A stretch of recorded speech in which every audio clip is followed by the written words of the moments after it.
ఉన్నతుడైన యేసుక్రీస్తు ప్రభుల వారి అతి శ్రేష్టమైన పరిశుద్ధమైన నామమునకు మహిమ, ఘనత, ప్రభావములు కలుగును గాక. గట్టిగా చెప్పాలి ఆమేన్. ఈ పునరుత్థానపు ఆరాధనకి కూడి వచ్చిన పరిశుద్ధులైన మీ అందరికీ పేరు పేరున నిండు మనసుతో నా హృదయపూర్వకమైన ప్రేమ వందనాలు. అందరికీ వందనాలు. యేసయ్యకు స్తోత్రాలు. మీ కొరకు నేను ప్రార్థన చేశాను, మీరు కూడా వాగ్దానము కొరకు ప్రార్థన చేశారు. ప్రార్థన చేసి పరిశుద్ధాత్మని యొక్క సహాయాన్ని కోరుకొని మీ మధ్యలోకి వచ్చాను. ప్రభు ఇచ్చిన వాగ్దానాన్ని మనం చదువుకుందాం. యెషయా ప్రవచన గ్రంథం 60వ అధ్యాయం, పేజీ నెంబర్ 620. యెషయా ప్రవచన గ్రంథం 60వ అధ్యాయం 10వ వాక్యములో చివరి 2 భాగాలు నేను చదువుతూ ఉన్నాను. బైబిల్ ఉన్న వారందరూ బైబిల్ తెరచి మీ ఒడిలో పెట్టుకోండి. బైబిల్ లేకుండా మందిరానికి రావద్దు. బైబిల్ లేకుండా మందిరానికి రావద్దు. మాకు బైబిల్ లేదు అని కనుక మీరు అంటే అయిపోయిన తర్వాత నాకు కనబడండి, నేను మీకు బైబిల్ ఇస్తాను. బైబిల్ లేకుండా ఎవ్వరు కూడా, పిల్లలు కూడా, చిన్న పిల్లలు కూడా బైబిల్ లేకుండా మందిరానికి రాకూడదు. తప్పనిసరిగా బైబిల్ పట్టుకొని రావాలి. యెషయా ప్రవచన గ్రంథం 60వ అధ్యాయం 10వ వాక్యములో చివరి 2 భాగాలు నేను చదువుతున్నాను. అందులో వాగ్దానాన్ని ప్రభు మనకిచ్చాడు. ఏలయనగా నేను కోపపడి నిన్ను కొట్టి తిని గాని కటాక్షించి నీ మీద జాలి పడుచున్నాను. మరొక్క మారు, నేను కోపపడ్డాను, నిన్ను కొట్టాను, వాస్తవమే. గాని నేను నిన్ను కటాక్షించి నీ మీద జాలి పడుచున్నాను. కొడు చప్పులు గట్టిగాను. ప్రియమైన సహోదరి సహోదరులారా, ఈ మాసములో మనమంతా ప్రార్థించి ప్రార్థనా పూర్వకముగా ఆయన సన్నిధానమునకు మనం వచ్చాం. పరిశుద్ధాత్మ దేవుడు ప్రతి మనస్సుని బాగుగా ఎరిగినవాడు. పరిశుద్ధాత్మ దేవుడు ప్రతి హృదయమును బాగుగా గమనించగలిగినవాడు. సంఘ పరిస్థితి, సేవకుల పరిస్థితి, విశ్వాసుల పరిస్థితిని చక్కగా పరిశోధించగలిగిన దేవుడు, సంఘానికి ఏ మాట అవసరమో, ఏ వాక్కు అవసరమో తన దాసుల నోట ఆయన మాటలు ఉంచి పలకగలిగిన దేవుడు మనం ఆరాధిస్తున్న యేసయ్య. అని చెబుతున్న మాట ఏమిటయ్యా అంటే, ఈ 10 మాసాలు, ఇది 11వ మాసం, మొదటి తేదీ, మొదటి ఆదివారం. ఈ 10 మాసాలు నేను నీ మీద కోపడ్డాను. పలు సందర్భాల్లో నేను నిన్ను కొట్టాను కూడా, కోపడ్డాను, కొట్టాను కూడా. గాని అనే మాట ఉపయోగించాడు. గాని నేను నిన్ను కటాక్షించి నీ మీద జాలి పడుచున్నాను. కూడా చపలు గట్టిగాను. ఆయన మన మీద కోపపడింది వాస్తవమే, కొట్టింది కూడా వాస్తవమే. దానికి మించిన వాస్తవం ఏమిటయ్యా అంటే, ఆయన మన మీద కటాక్షము చూపుచున్నది కూడా వాస్తవమే, మన మీద జాలి పడుతున్నది కూడా వాస్తవమే. దేవునికి మహిమ కలుగును గాక. ప్రియమైన సహోదరి సహోదరులారా, 10 మాసాలు దొర్లిపోయాయి. 11వ మాసంలోకి మనం వచ్చాం. ఈ మాసములో కటాక్షము గల దేవునిగా, జాలిపడే దేవునిగా ఆయన మన మధ్యలో ప్రత్యక్షమయ్యాడు. అయితే ఒక విషయాన్ని మనం గమనించాలి. ఏమిటా విషయం అంటే, ఈ 10 మాసాలలో ఆయన పలు సందర్భాలలో, ప్రేమైన సహోదరి సహోదరులారా, 10 మాసాలలో ప్రభు మన మీద కోపడ్డాడు. కొన్ని సందర్భాల్లో ప్రభు మన మీద కోపడి కొట్టాడు కూడా, శిక్షించాడు కూడా. ఒకసారి మనం ఆలోచన చేయగలిగితే, ఈ 2020లో 2020లో నిజంగా దేవుడు మన మీద కోపడి కరోనాతో కొట్టాడు. దేంతో కొట్టాడండి? కరోనాతో కొట్టడి కోపడి కరోనాతో యేసయ్య మనల్ని కొట్టింది వాస్తవమే.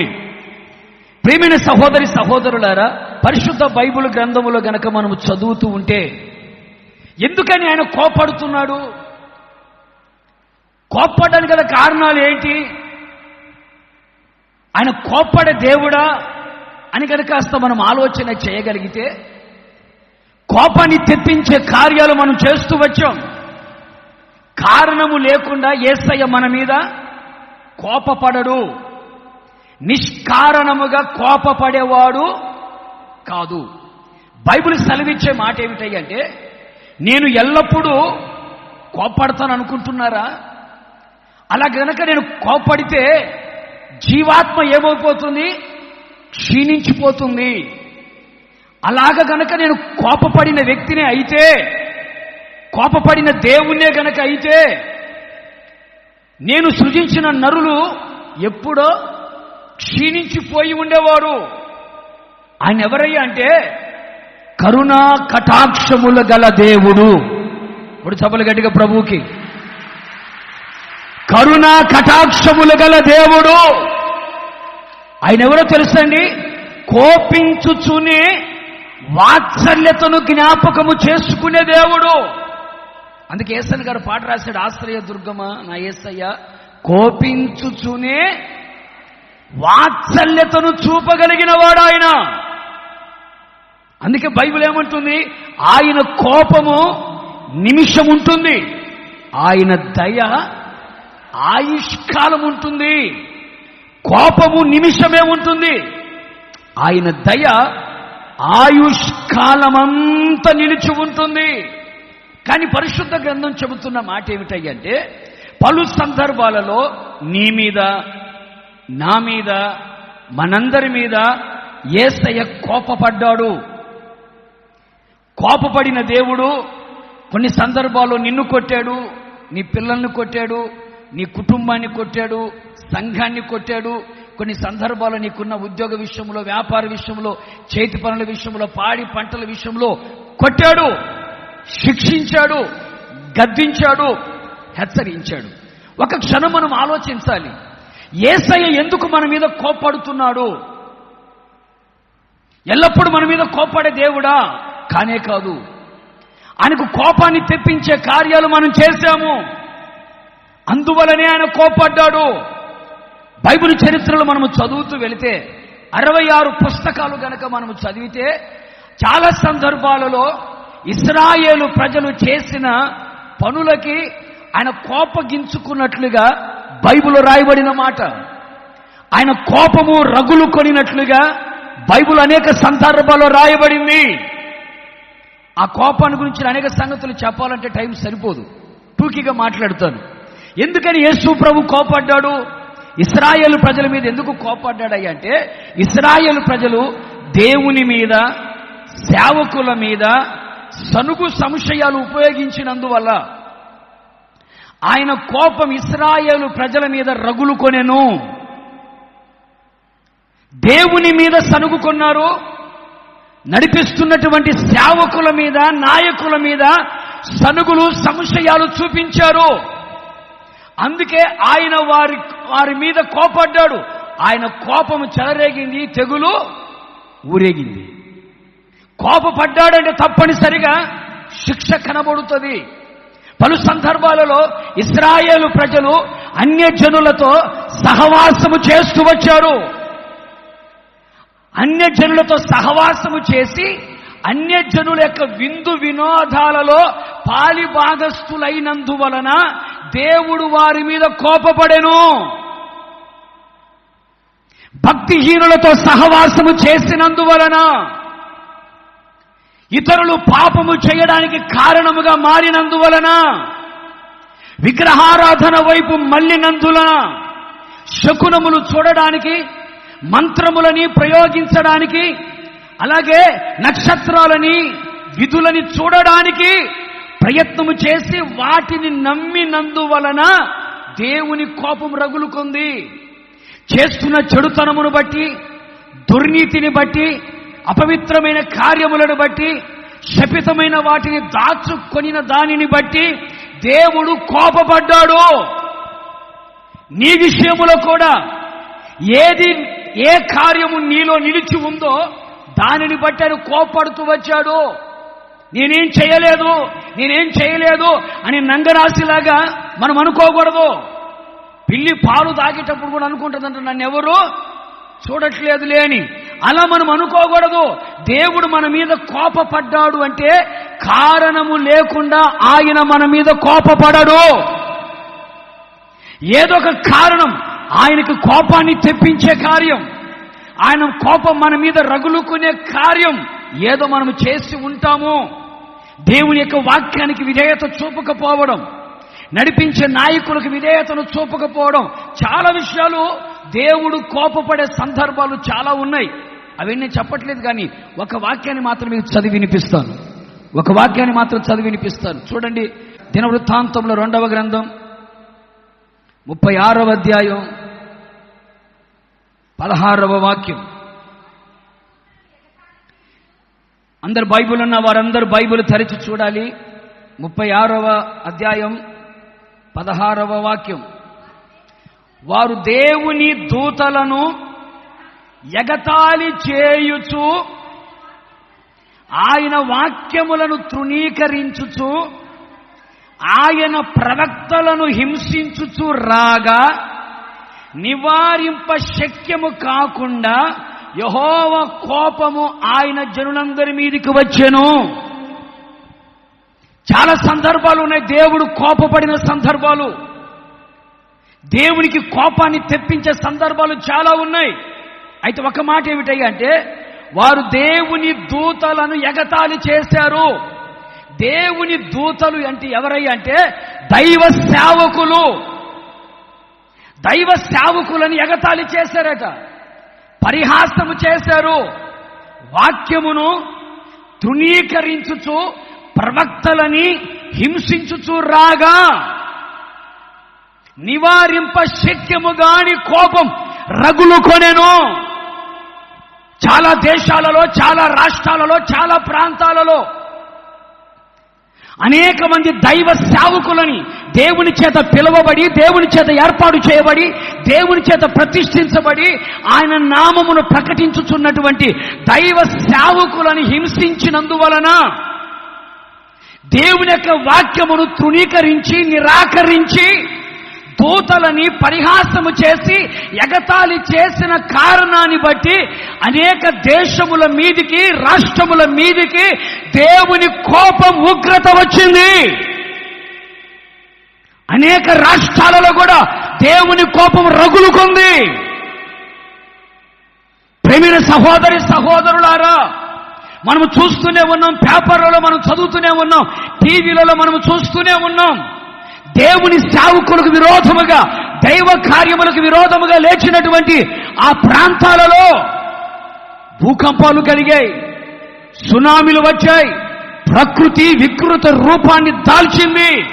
ప్రకృతిని దేవుడు ఆయుధముగా చేసుకొని వారి మీద విజృంభించినట్లుగా మనము చూస్తూనే ఉన్నాం. నడుస్తున్న చరిత్రలో నగ్న సత్యాలుగా నిలబడిపోయిన కార్యాలు, దేవునికి విరోధమైన కార్యాలు.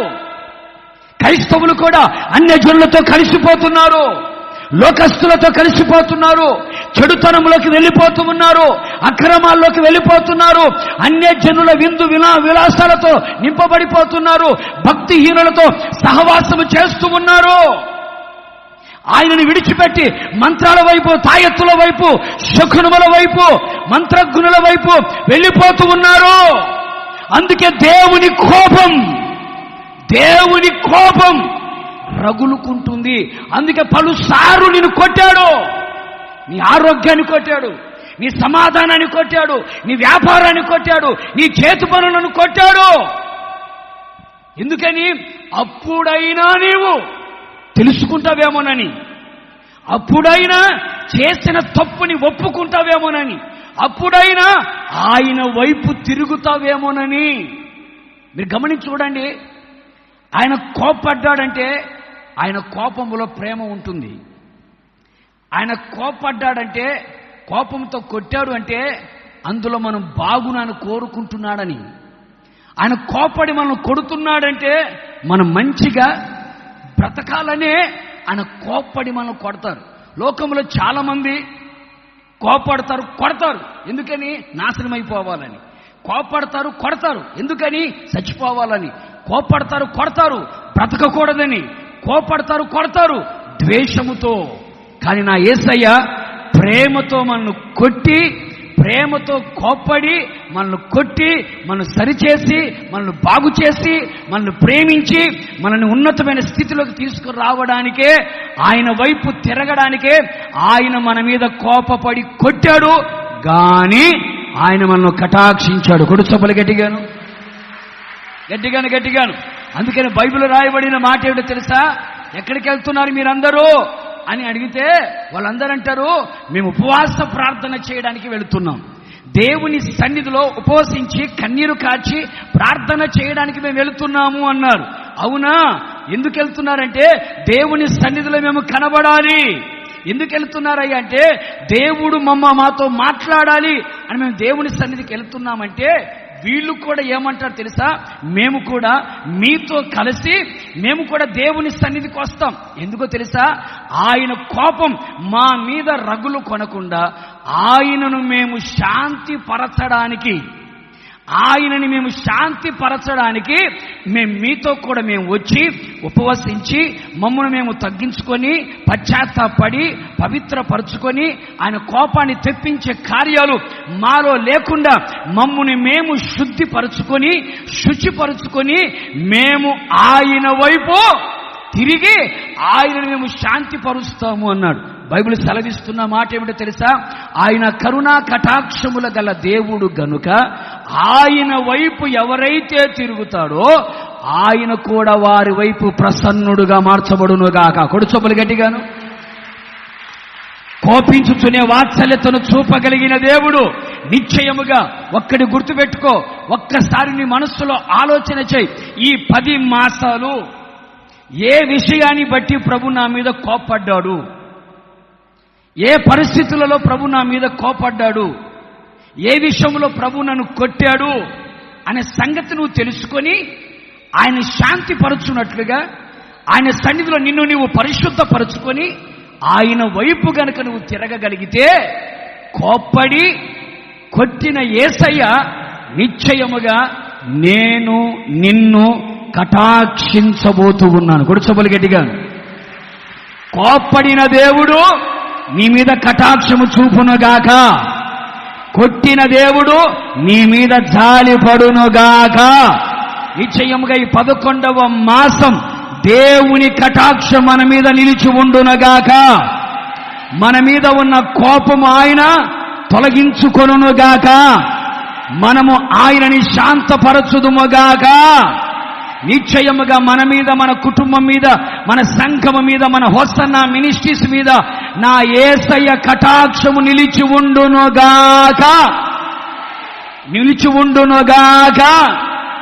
నీ ప్రక్కన ఉన్నవారితో చెప్పు, ఆయన నీ మీద కటాక్షము చూపునుగాక అని చెప్పు. గతంలో నీ మీద కోపడి కొట్టాడు కానీ చెప్పు గతంలో నీ మీద కోపడ్డాడు, కొట్టాడు. నువ్వు చేసిన విపరీతమైన కార్యాలకి కోపడి నిన్ను కొట్టాడు. కానీ ఈ మాసంలో నీ మీద ఏం చేయబోతున్నాడు ఆయన? చెప్పలు గట్టిగా.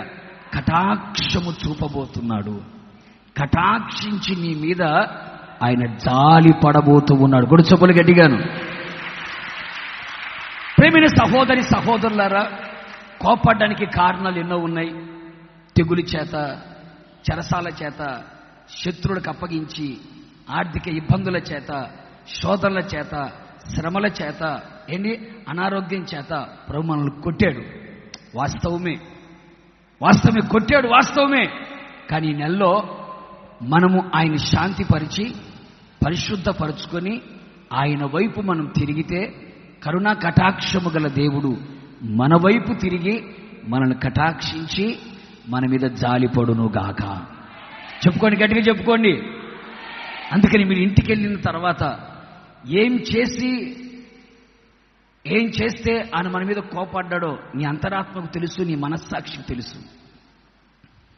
దేవుని కోపాన్ని తెప్పించే కార్యాలు ఏమేమి ఉన్నాయో అవన్నీ లిస్ట్ రాసి పెట్టుకొని తప్పునంతా ఒప్పుకొని పశ్చాత్తాపడి ఏడ్చి, ఆ ప్రభువా ఇది నేను చేశానయ్యా, అందుకే నా మీద కోపడ్డావు, అందుకే కొట్టావయ్యా, అన్ని 10 మాసాల్లో నేను కొట్టిన స్థితులన్నీ, ఆయన కోపాన్ని తెప్పించిన పరిస్థితులన్నిటినీ రాసి పెట్టుకొని పశ్చాత్తాపడి ఏడ్చి ప్రార్థన చేసి నిన్ను నీవు ప్రభు వైపు త్రిప్పుకోగలిగితే తప్పనిసరిగా కోపం నిమిషమే, దయ ఆయుష్కాలం. దేవునికి మహిమ కలుగునుగాక, యేసయ్యకు మహిమ కలుగునుగాక. నేను చెప్పదలిచిన 3 మాటలు మీతో పంచుకుంటాను. పరిశుద్ధాత్మ దేవుడు మనకిచ్చిన 3 విషయాలు. ఆయన మన మీద కటాక్షము చూపగలిగితే, కోపడి కొట్టాడు కదా, కోపడి కొట్టిన నేనే నీ మీద కటాక్షాన్ని చూపుతాను అన్నాడు, కటాక్షించి జాలి పడతాను అన్నాడు. ఆయన మన మీద తన కటాక్షమును చూపగలిగితే, ఆయన మనలని కటాక్షించగలిగితే ఏం జరుగుతుంది? క్లుప్తంగా 3 విషయాలు ముచ్చటగా చెప్పి ముగించేస్తాను. గట్టిగా చప్పులు కొడదాం, గట్టిగా చదవండి. ద్వితీయోపదేశకాండం 33వ అధ్యాయం 23, 24 వాక్యం. మనందరూ తెలిసిన మాటలే గుర్తు చేసుకుందాం. నఫ్తాలిని గూర్చి ఇట్లా నేను కటాక్షము చేత తృప్తి పొందిన నఫ్తాలి, యెహోవా దీవెన చేత నింపబడిన నఫ్తాలి, పశ్చిమ దక్షిణ దిక్కులను స్వాధీనపరుచుకునుము. ఆషేరును గూర్చి ఇట్లా నేను, ఆషేరు తన సహోదరుల కంటే ఎక్కువగా ఆశీర్వదింపబడును, అతడు తన సహోదరుల కంటే కటాక్షము పొందును. పేపర్ తిప్పండి, 33:16 చూడండి. సంపూర్ణముగా ఫలించు భూమికి కలిగిన శ్రేష్ఠ పదార్థముల వలన యెహోవా అతని భూమిని దీవించును. పొదలో నుండిన వాని కటాక్షము యోసేపు తల మీదికి వచ్చును. కొడు చప్పలు గట్టిగాను, గట్టిగా. ప్రేమైన సహోదరులారా, మన మీద కోపపడి కొట్టిన దేవుడు ఈ 11వ మాసములో కటాక్షించబోతూ ఉన్నాడు. ఆయన కటాక్షము చూపుట వలన మనకు కలిగే కార్యములు ఏమిటి అని కనుక మనం ఆలోచన చేయగలిగితే, ఇక్కడ దైవ సేవకుడైన మోషే దేవుని ఇల్లంతటిలో నమ్మకస్తుడుగాను, దేవుని దూతగాను, నాయకుడుగాను, అలాగే దేవుని స్నేహితుడిగా ఉన్నటువంటి మోషే ఇశ్రాయేలు కుమారులు అనగా యాకోబు కుమారులను గురించి ఆత్మపూర్ణుడిగా మార్చబడి రాబోయే కాలములో జరగబోయే సంగతులన్నిటినీ కూడా పరిశుద్ధాత్ముని ద్వారా ఇక్కడ రాసిపెట్టి ఉంచాడు. ఇందులో మనకు కనబడతారు యాకోబుకున్నటువంటి 12 మంది కుమారులలో ఒక్కొక్క కుమారుని గురించి మాట్లాడుతూ 3 విషయాలకు వచ్చే లోపల యోసేపు, నఫ్తాలి, ఆషేరు. యోసేపు, నఫ్తాలి, ఆషేరు, ఈ 3 గురించి మాట్లాడేటప్పుడు కామన్గా ఒక మాట మనకు కనబడుతుంది. ఏమిటా మాట అని చూడగలిగితే, యోసేపు మీదికి పొదలో ఉన్నవాని కటాక్షము యోసేపు తల మీదికి వచ్చెను, నడినెత్తి మీదికి వచ్చెను. యోసేపు గురించి రాయబడిన మాట. నఫ్తాలి గురించి రాయబడిన మాట ఏమిటంటే, దేవుని కటాక్షము చేత తృప్తిపరచబడినటువంటి నఫ్తాలి. దేవుని కటాక్షము చేత తృప్తిపరచబడిన నఫ్తాలి. ఆషేరు గురించి రాయబడిన చక్కని మాట, తన సహోదరుల అందరికంటే ఎక్కువగా దేవుని కటాక్షమును పొందుకొని ఉండెను. తన సహోదరులందరికంటే కూడా కటాక్షము పొందెను. అయితే ఈ 3 దేవుని కటాక్షమును పొందిన వారే. ఒకరికేమో నడినెత్తి మీదకి కటాక్షం వచ్చింది, ఒకడేమో తృప్తి పరచబడంత కటాక్షను పొందాడు, మరొకరేమో అందరికంటే ఎక్కువగా కటాక్షను పొందాడు. ఈ 3 కటాక్షము పొందింది వాస్తవమే. అయితే ఈ ముగ్గురులో కనబడే కామన్గా కనబడే మాట ఏమిటయ్యా అంటే దీవెన. కొడు చెప్పులు గట్టిగాను. దీవెన, ఆశీర్వాదము అనే మాటలు మనకు కనబడుతాయి. నిశ్చయముగా ప్రియమైన సహోదరులారా, ఈ 2020 ప్రపంచానికే ఆర్థికంగా దెబ్బగొట్టిన సంవత్సరం, కోలుకోలేని దెబ్బగొట్టిన సంవత్సరం ఇది. ఆర్థికంగా అభివృద్ధి పొందనివ్వకుండా, ఆర్థికంగా దిగజారిపోయేటట్లుగా, వేసిన పంటలు నష్టములోకి వెళ్ళిపోయేటట్లుగా, వ్యాపారాలు నష్టాల్లోకి వచ్చి వ్యాపారాలు లేకుండా పోయిన రోజులు, చేతి నిండా పని దొరకక ఎవరైనా గంజి పోస్తే తాగుదాము అనుకున్న పరిస్థితులు, ఈ 2020లో ప్రజలు అనుభవించినటువంటి ఆర్థికమైన క్షోభ, దరిద్రత అంతా ఇంత కాదు. నిరుపేదలు తిండికి నోచుకోలేని పరిస్థితుల మధ్యలో ఆకలితో కేకలు వేసి ఆకలి చావులు వినపడిన రోజులు. ఈ 2020లో అనేక మంది ఆశీర్వాదాన్ని పొందలేకపోయారు, దీవెనని అనుభవించలేకపోయారు, భూమి పండి ఫలభరితమైన జీవితాన్ని వాళ్ళకి ఇవ్వలేకపోయింది. చేతి నిండా పనులు లేక, ఉద్యోగాలు పోగొట్టుకొని, ఉద్యోగాలు రాక, చేతి నిండా పని దొరకక, చేస్తున్న వ్యాపారాల్లో కలిసి రాక, ప్రతికూలమైన పరిస్థితుల మధ్యలో, నష్టాల మధ్యలో, కష్టాల మధ్యలో, ప్రజలు ఇబ్బందులు ఇరుకుల మధ్యలో నడిపించబడిన సంవత్సరం ఇది. కోపపడ్డాడు గనుకనే, కొట్టాడు గనుకనే ఆర్థికంగా దెబ్బతిన్నారు. చాలని తిండి, చాలని బట్ట. కొందరి జీవితాలు గమనిస్తే కొంతమంది చెప్పిన మాట, ఇంటి అద్దె కూడా కట్టుకోలేని పరిస్థితి, 3 పూటల కడుపు నిండా తిండి తినలేని పరిస్థితి. ఎవరు వెళ్ళి అడిగిన చేతులు చాపుదామన్నా చేతిలో చిల్లి గవ్వ దొరకని పరిస్థితి. ఎక్కడికైనా పనికి వెళదామంటే పని కూడా దొరకని పరిస్థితి. ధనవంతులు సహితం, లక్షాధికారులు సహితం కుదేలైపోయిన దినాలు. మేము సాఫ్ట్వేర్లమి, మేము హార్డ్వేర్లమి, నెలకంత సంపాదిస్తున్నాం అని ప్రైవేట్ సంస్థలు ఉర్రతలుగాయి. ఈ 2020లో ప్రైవేటు సంస్థలన్నీ కూడా అతలాకుతలంగా మార్చబడిపోయాయి. ఎందుకయ్యా అంటే దేవుడు కోపపడ్డాడు, కొట్టాడు, గర్విష్ఠులందరినీ అణిచివేసేశాడు, చాలా విధాలుగా నష్టాలతో అనుభవించారు. కానీ కరుణా కటాక్షము కలిగిన దేవుడు మన మీద మరల తన కటాక్షమును చూపించి నిన్ను ఆశీర్వదించబోతున్నాడు. కొడు చెప్పులు గట్టిగా, కొట్టు గట్టిగా. నిన్ను ఆశీర్వదించబోతున్నాడు.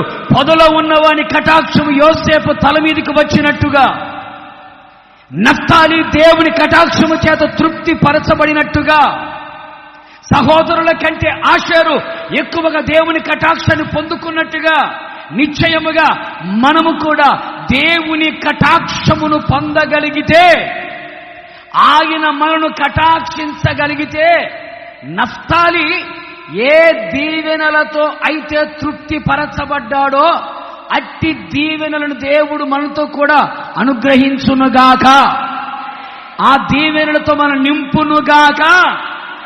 సహోదరుల కంటే ఎక్కువగా ఆశ్చర్యమయ్యాడండి, ఆశీర్వదించబడ్డాడు. నిశ్చయంగా నా యేసయ్య కూడా ఈ నెలలో, మిగిలిన ఈ రోజుల్లో నీ సహోదరుల కంటే ఎక్కువగా నువ్వు ఆశీర్వదించబడుదువుగాక. యోసేపుకు మింట నుండిన దీవెనలు, భూగర్భములో దాగి ఉన్న దీవెనల్ని యోసేపుకు దేవుడు దయచేసినట్టుగా ఈ మాసములో నా దేవుడు పర సంబంధమైన ఆశీర్వాదాలని, భూ సంబంధమైన ఆశీర్వాదాలని, శరీర సంబంధమైన ఆశీర్వాదాలని, అలాగే కుటుంబపరమైన ఆశీర్వాదాలని నా దేవుడు నిశ్చయముగా మీకు దయచేయునుగాక. విశ్వసించిన వాళ్ళందరూ గట్టిగా చప్పట్లు కొట్టండి. విశ్వసించిన వాళ్ళని చప్పట్లు కొట్టండి. ఒకవేళ ఇంతవరకు నిరాశ, నిస్పృహ, నిస్సహాయ స్థితిలో నిలిచిపోయావేమో, చేతి నిండా పని లేక నిరాశలో నిలబడిపోయావేమో, కుటుంబాన్ని ముందుకు నడిపించుకోలేక, ఆర్థిక సహాయము అందక, ఒకవేళ ఆర్తనాదము చేస్తూ నడిపించబడుతున్నావేమో. నా యేసయ్య నిన్ను కటాక్షించాడన్న సంగతి గుర్తుపెట్టుకో. నా దేవుడు నీ మీద జాలి పడుతున్నాడని గుర్తుపెట్టుకో. నిశ్చయముగా ఈ మాసములో, ఈ 11వ మాసములో నిన్ను, నన్ను, మనలని కటాక్షించిన దేవుడు ఆశీర్వదించబోతూ ఉన్నాడు, దీవించబోతూ ఉన్నాడు, అభివృద్ధి పరచబోతూ ఉన్నాడు, విస్తరింప చేయబోతూ ఉన్నాడు. ఈ 10 మాసములలో మీరు పోగొట్టుకున్న దానిని మరలా మీరు తిరిగి పొందబోతూ ఉన్నారు, తిరిగి మరలా అనుభవించబోతూ ఉన్నారు. నీ బంధువుల మధ్యలో, నీ స్నేహితుల మధ్యలో, నీ ఇరుగు పొరుగు వారి మధ్యలో అందరికంటే పై వ్యక్తిగా, పై వాడిగా, తలగా, ఒక పై మెట్టుగా ఉండేటట్టుగా నా దేవుడు చేయునుగాక. దీవెనలతో నింపబడుదురుగాక. వ్యాపారములు లాభములు కలుగునగాక. భూమి విస్తారముగా పండి ఫలించునుగాక. మీ చేతి నిండా పనులు దొరుకునుగాక. మీ చేతికి నా దేవుడు తన చెయ్యి తోడుగా ఉంచి మీరు చేయనదంతయు సఫలము చేయునుగాక. ఆర్థిక దరిద్రత మీ కుటుంబాన్ని వదిలిపెట్టి వెళ్ళిపోవునుగాక. అప్పుల సమస్యల నుంచి నా దేవుడు మిమ్మల్ని విడిపించునుగాక. నిశ్చయముగా మీరు తలపెట్టిన కార్యాలు నా దేవుడు దీవెనకరముగా మార్చునుగాక. ఇంతవరకు చాలని పరిస్థితుల మధ్యలో నడిపించబడిన మీ జీవితం దేవుని కటాక్షం, కరుణా కటాక్షం మెండుగా నిండుగా మన మీద, మన సంఘం మీద ఆయన కుమ్మరించి సమృద్ధైన ఆశీర్వాదాలతో నింపునుగాక. గట్టిగా చెప్పుకొని చేతులు పైకెత్తి గట్టిగా గట్టిగా. కనుక ఇంతవరకు 10 మాసాలలో కోపడి కొట్టిన దెబ్బకి కోలుకు లేకుండా పోయావేమో, కోలుకు లేకుండా పోయాము. కొంతమంది అంటే ఇప్పుడిప్పుడే కోలుకుంటున్నామన్నా, ఇప్పుడిప్పుడే కోలుకుంటున్నామన్నా, ఇప్పుడిప్పుడే కొంచెం తేరుకుంటున్నామన్నా అంటున్నారు. నా దేవుడు ఈ మాసంలో అంటున్నాడు, నేను నీ మీద, చెప్పాలి గట్టిగా, నేను నీ మీద ఏం చూపబోతున్నాను?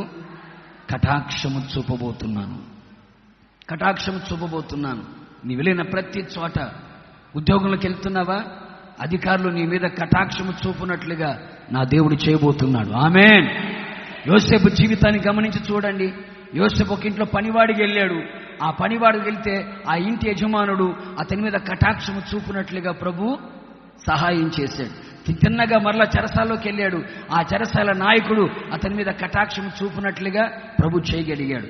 యోసేపు చేయనదంతయు కూడా దేవుడు సఫలం చేయడానికి ఆయన కటాక్షాన్ని చూపించాడు. నిశ్చయముగా నా యేసయ్య మనందరినీ కూడా పర సంబంధమైన, భూ సంబంధమైన, శరీర సంబంధమైన, కుటుంబ పరమైనటువంటి దీవెనలతో, ఆశీర్వాదములతో, మింట నుండ దీవెనలతో, భూగర్భములో ఉన్న దీవెనలతో నింపునుగాక. నిశ్చయముగా ఈ మాసములో మీ శాపము కొట్టివేయబడునుగాక. మీ దరిద్రత దూరమైపోవునుగాక. నీ గంపని పిండి పిసుకు తొట్టి దీవించబడునుగాక. నీ దుక్కిటెద్దులు నీ పొలములో పంట దీవించబడునుగాక. నీ గర్భఫలము దీవించబడునుగాక. నీ భూఫలము దీవించబడునుగాక. ఆకాశుడు సకాలముల వర్షములు కురిపించబడునుగాక. ఆకాశం మంచు కురిసినట్లుగా దేవుని కృప మీ మీద కురిపించబడునుగాక. మీరు పైవారిగా ఉందురుగాక. మీరు తలగా ఉందురుగాక. నిశ్చయముగా నా యేసయ్య మీ శత్రులని 7 దారుల్లో పారిపోవునట్లుగా చేయునుగాక. నీకోసం నా దేవుడు ఆకాశంలోని మంచి ధననిధిని తెరచునుగాక. ఇట్టి దీవెనలతో దేవుడు మన సంఘమును నింపునుగాక.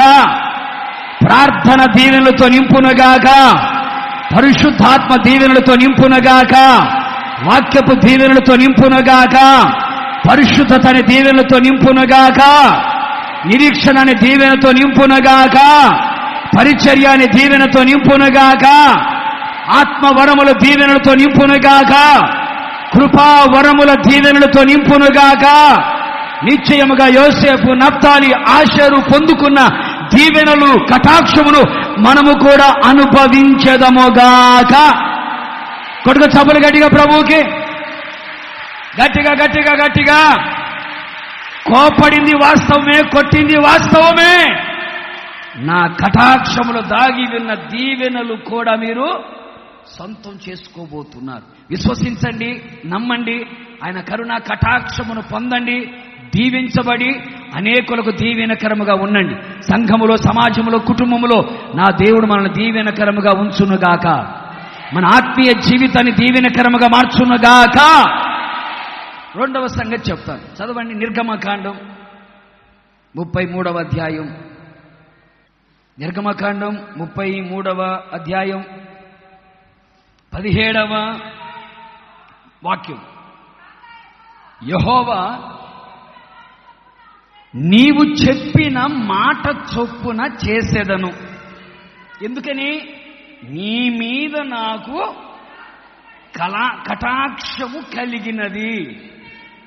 నీ పేరును బట్టి నిన్ను ఎరుగుదునని మచిలీపట్నంలో ఉన్న హోసన్న పరిశుద్ధులతో చెప్పగా.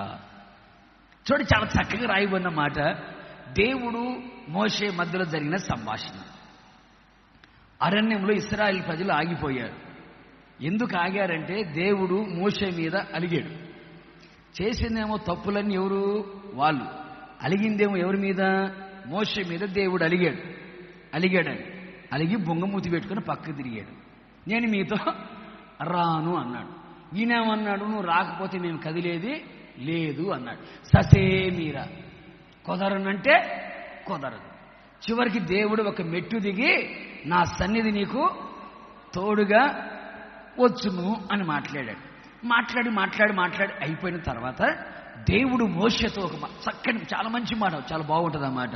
ఏమంటాడంటే, మోషే నీవు చెప్పిన మాట చొప్పున నేను చేస్తా. చాలా సందర్భాల్లో ఆయన చెప్పిన మాట చొప్పున మనం చేస్తాం. అర్థమైందండి? దేవుడు ఏం చెప్తాడో, దైవ సేవకుల ద్వారా ఏం చెబుతాడో అది చెప్పింది మనం చేస్తాం. ఇక్కడ విచిత్రమైన సంగతి ఏంటంటే, మోషే నీవు చెప్పిన మాట చొప్పున నేను చేస్తా. ఎందుకయ్యా? నేను చెప్పిన మాట చొప్పున చేస్తావా? నువ్వు చెప్పింది నేను చేస్తా. నువ్వే మాట అయితే చెప్పావో నీ చెప్పిన మాట ప్రకారం నేను చేస్తాను అన్నాడు. అని ఎందుకయ్యా నేను చెప్పిన మాట చొప్పున ఎందుకు నేను చేస్తున్నావేంటయ్యా అంటే, ప్రభు అంటాడు, నీ మీద నాకు, చెప్పాలి గట్టిగా, ఇందాక కోప్పడ్డా, ఇందాక కొట్టా, అలిగా, పక్కకు తిరిగా, ఇప్పుడు నీ మీద నాకేం కలిగింది? చెప్పాలి గట్టిగా, కటాక్షము కలిగింది గనుక, నీ మీద నాకు కటాక్షం వచ్చింది గనుక ఇప్పుడు నువ్వు చెప్పిన మాట చొప్పున నేను చేస్తాను. ఏం చేయమంటే చెప్పు, ఏం చేయమంటే చెప్పు. నువ్వు చెప్పిన మాట చొప్పున నేను చేస్తానన్నాడు. నిశ్చయముగా ఈ 11వ మాసంలో మీరు విశ్వసించండి, నమ్మండి, ప్రార్థించండి. ఈ నెలలో మన యేసయ్య మనము చెప్పిన మాట చొప్పున చేయబోతున్నాడు. కొడు చప్పులు గట్టిగా, విశ్వాసంతో కొట్టండి చప్పటి గట్టిగా. మనము చెప్పిన మాట చొప్పున మనం ఏదైతే ప్రభువుని అడుగుతున్నామో, ప్రభు చెవులో ఏదైతే మనం చెప్పుచున్నామో, మన పెదవుల నుంచి ఏ మాట అయితే జాలు వారుతుందో, మన పెదవుల నుంచి ఏదైతే మనం మాట్లాడుతున్నామో, మన అంతరంగముల నుంచి ప్రభుతో మనం ఏం చెప్పుకుంటున్నామో, ఈ 11వ మాసములో 30 రోజులలో ఏంటి, ఈ 30 రోజులలో నువ్వు ప్రభు దగ్గర ఏమి చెప్పుకుంటావో, నీవు చెప్పిన మాట చొప్పున నా యేసయ్య చేయబోతున్నాడు. ఎందుకో తెలుసా? దేవుడు మన సంఘాన్ని కటాక్షించాడు, మన విశ్వాసుల కుటుంబములను కటాక్షించి ఉన్నాడు, మన హోసన్నా మినిస్ట్రీస్ని దేవుడు కటాక్షించి ఉన్నాడు. మనము చెప్పిన మాట చొప్పున ప్రభు చెయ్యబోతూ ఉన్నాడు. గట్టిగా విశ్వసించిన వాళ్ళందరూ గట్టిగా నేను చెప్పిన మాట చొప్పున ప్రభు చేయబోతున్నాడు. అలా చేస్తాడా, అలా జరిగిందా అని కనుక బైబిల్లో మనము చూడగలిగితే, మోషే జీవితంలోనే జరిగింది, ఇంకా అనేక మంది భక్తుల జీవితాల్లో కూడా జరిగింది. మోషే జీవితంలో జరిగిన సంగతి ఏమిటంటే, మోషే కొండ మీదకి వెళ్ళాడు, రావడం ఆలస్యమైంది. అంతలోపల ఇశ్రాయేలు ప్రజలు అహరోనుతో కలిసి ఒక దూడను చేసుకొని దూడను ఆరాధన చేయడం ప్రారంభించాడు. మోషే కిందికి వచ్చాడు, మాట్లాడాడు. ఆ తర్వాత జరగకూడని కార్యం ఒకటి జరిగింది. ఆ తర్వాత దేవుడు ఇశ్రాయేలు ప్రజల మీద కోపపడి ఏమన్నాడు తెలుసా? మోషే, ఈ ఇశ్రాయేలు ప్రజలని నేను సమూల నిర్మూలన చేస్తా, ఈ అరణ్యములోనే వాళ్ళు నాశనమైపోయేటట్టుగా, మరణించిపోయేటట్టుగా చేస్తాను, ఒక్కరిని కూడా కనానుకు తీసుకొని వెళ్ళను. ఇదిగో నిన్ను నీ కుటుంబాన్ని ఆశీర్వదిస్తా. ఇప్పుడు లెక్కకు మించిన జనం ఉన్నారు కదా, ఆ సంతానాన్ని నీ ద్వారా నేను కలుగ చేస్తా, ఆ సంతానాన్ని తీసుకుని వెళ్ళి కనాన్లో కాలు పెట్టేటట్టు చేస్తానన్నాడు. వెంటనే మోషే దేవుని సన్నిధిలో రాయవన చక్కని మాట, బ్రతిమిలాడుకుంటున్నాడట. బ్రతిమిలాడుకుంటున్నాడు, ప్రభువా వారు చేసింది తప్పే, వారు చేసింది పాపమే, క్షమించయ్యా, వారు పాపం చేశారు, క్షమించయ్యా, ఇంత దూరం ప్రయాణం చేసి తీసుకొని వచ్చాం, ఎన్నో అద్భుతాలు ఐగుప్తులో మనం చేశావు, ఇప్పుడు కనుక మధ్యాంతరములో కనుక వాళ్ళ జీవితం ముగించబడితే అన్యజనులను 4 రకాలుగా మాట్లాడతారు, రకరకాలుగా మాట్లాడతారు, మీ దేవుడు ఏం చేశాడని చెప్పుకుంటారు. అన్యజనుల మధ్యలో అవమానాస్పదముగా, శాపాస్పదముగా, నిందాస్పదముగా కనబడుతామయ్యా, నీవు ఇలా చేస్తే నీ నామానికి అవమానం కలగదా అని మోషే ఎవరితో అన్నాడండి? దేవునితో అన్నాడు. బైబిల్ రాయమన్న చక్కని మాట తెలుసా? మోషే, నువ్వు చెప్పిన మాట చొప్పు నేను చేస్తా. కొడు చప్పులు గట్టిగారు చదవండి. సంఖ్యాకాండం 14వ అధ్యాయం 20వ వాక్యం.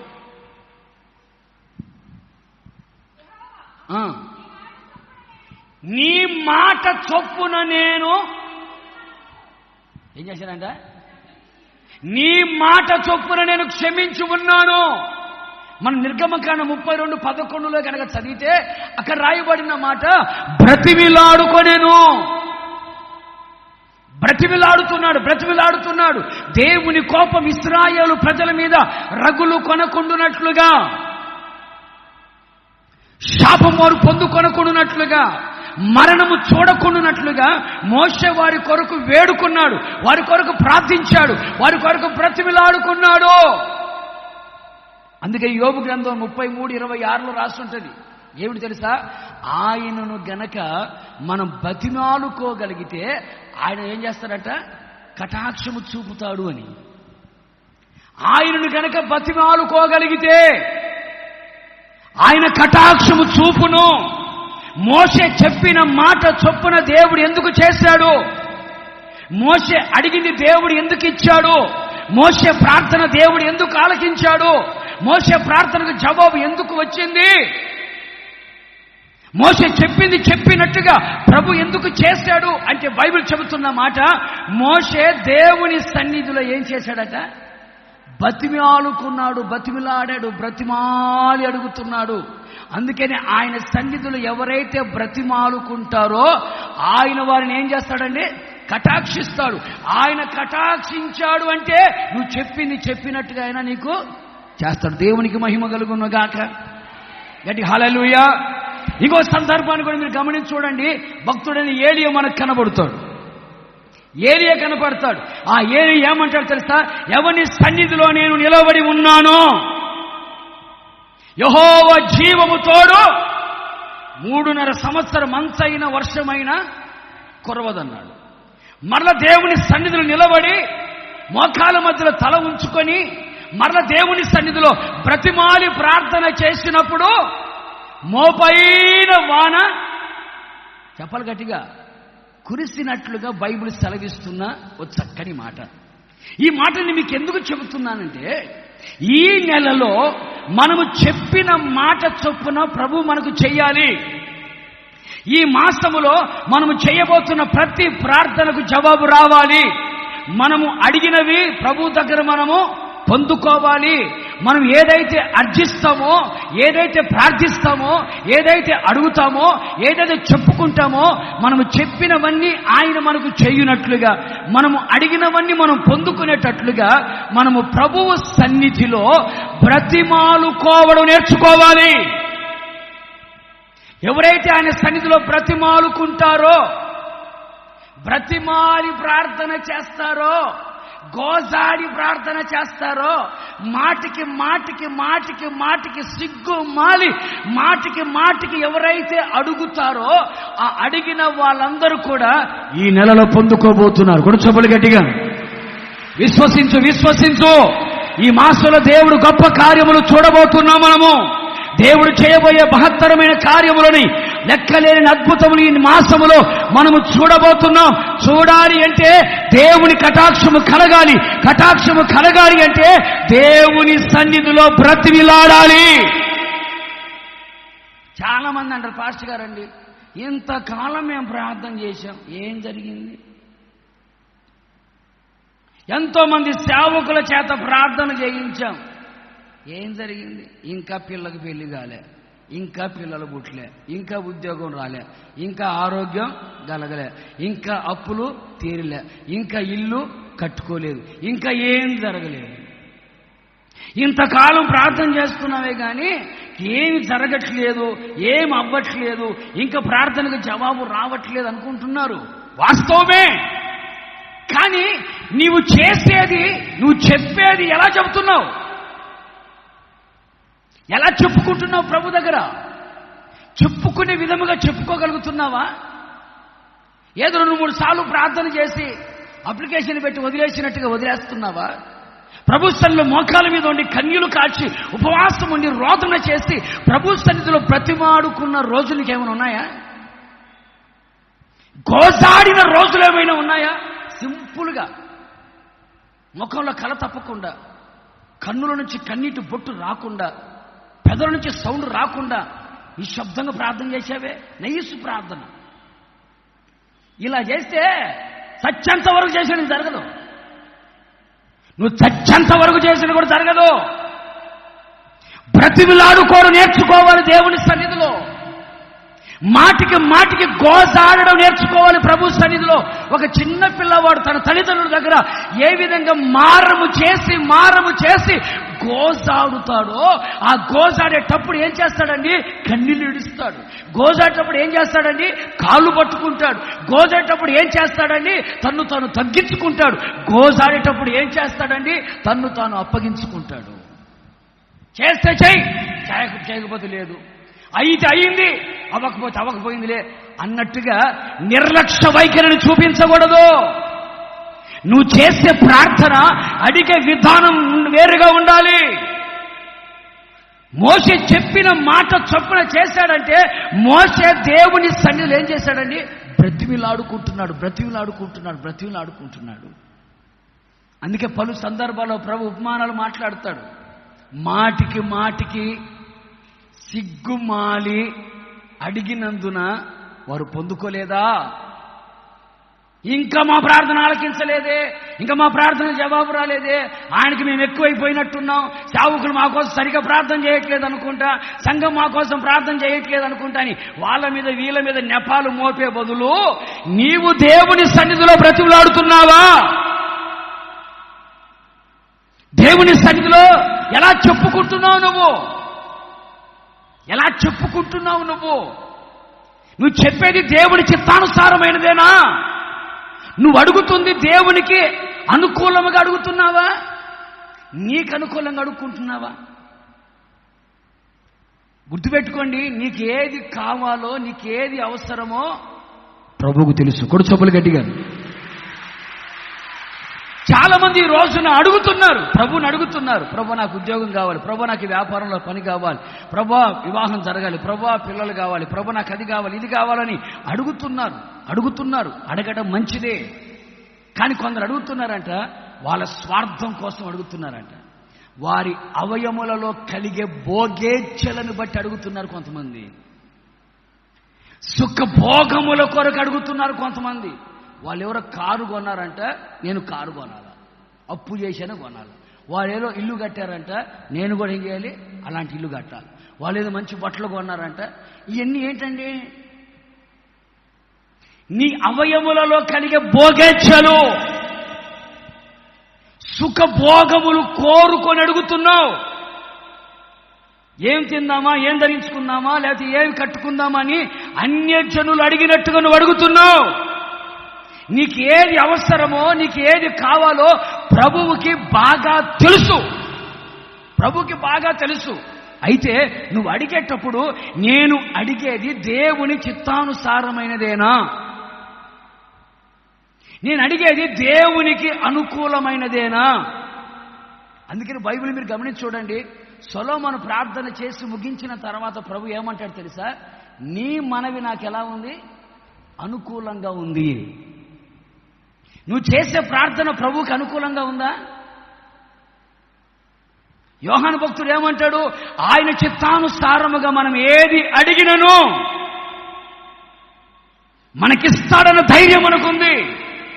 నేను అడిగేది దేవుని చిత్తానుసారమైనది, నేను అడిగేది దేవునికి అనుకూలమైనది అని గ్రహింపు కలిగి మనం చెబితే నువ్వు చెప్పింది చెప్పినట్టుగా ప్రభు చేస్తాడు. కొడు చప్పులు గట్టిగా. నువ్వు చెప్పింది చెప్పినట్టుగా చేస్తాడు. ఇంకొక మాట కూడా బైబిల్ మీకు చదివి వినిపిస్తాను. చదవండి. రూతు గ్రంథం 3వ అధ్యాయం 10-11 వాక్యాలు ఒకసారి చూడండి.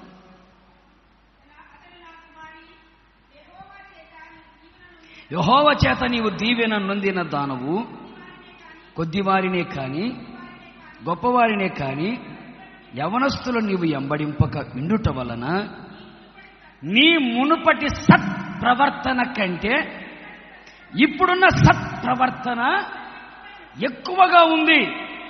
కాబట్టి నా కుమారి భయపడకుము, నీవు చెప్పినదంతయు నీకు చేసేదను, నీవు యోగ్యురాలవని నా జనులందరూ ఎరుగుదురు. కొడు చప్పులు గట్టిగా ప్రభువుకి. ఈ మాట కాస్త మీరు ఆలోచించండి. బోయజు, రూతు, నయోమి ఈ క్యారెక్టర్లు ఎక్కువ మనకు కనబడతాయి.